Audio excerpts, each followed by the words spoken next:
It's early, still dark.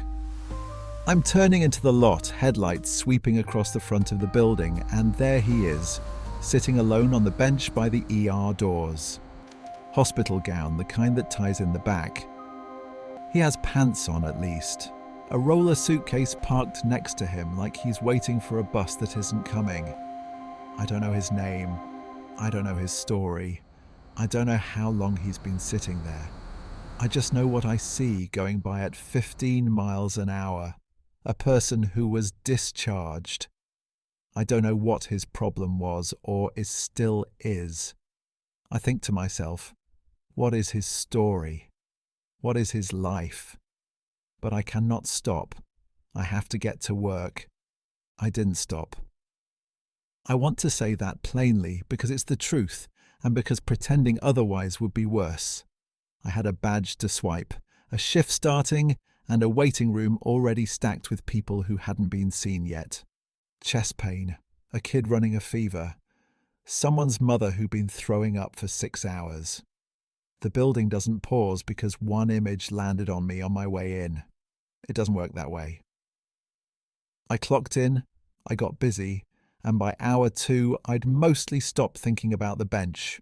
That's not a confession of failure. I used to treat it like one. Like if I were a better provider, I'd have pulled over, sat with him, done something.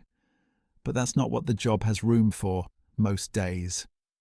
There's a difference between not caring and not having the capacity in that exact minute to do anything different.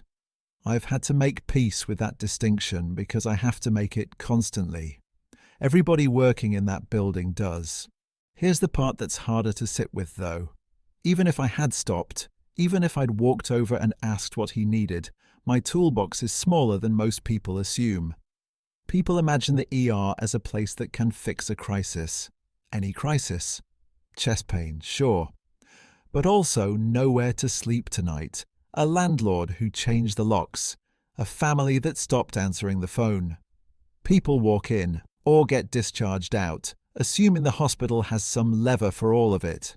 It doesn't. What the ER is actually required to do, legally, is narrow. Run a screening exam, figure out if there's an emergency medical condition, and stabilize it if there is. That's the whole obligation.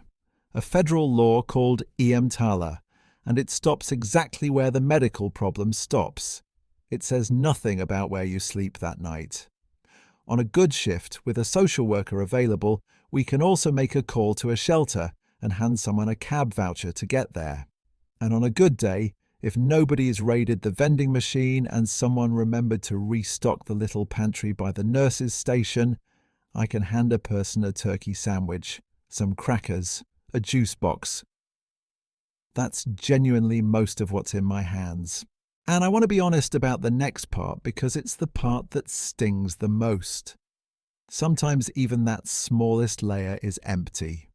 No sandwiches, no crackers, nothing in the cabinet but a granola bar wrapper somebody left behind.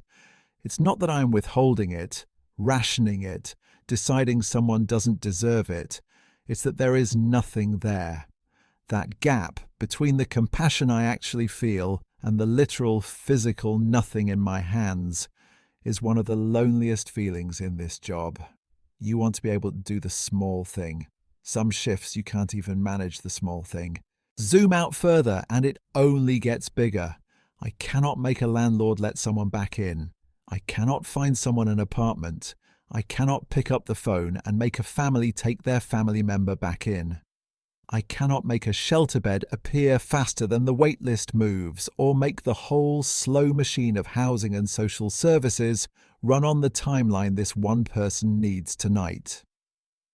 Even when a cab voucher and a shelter referral go out the door together, we almost never find out if the person actually made it there safely. Most of the time, the story just ends when the doors close behind them and we never learn how it goes. Here's the truth about it, though. That's not a fair expectation to put on us. I understand where it comes from. Somewhere along the way, the ER got sold as the place that has to fix everything. Any crisis, any story that ends in nowhere else to go. It doesn't, and it was never built or resourced to.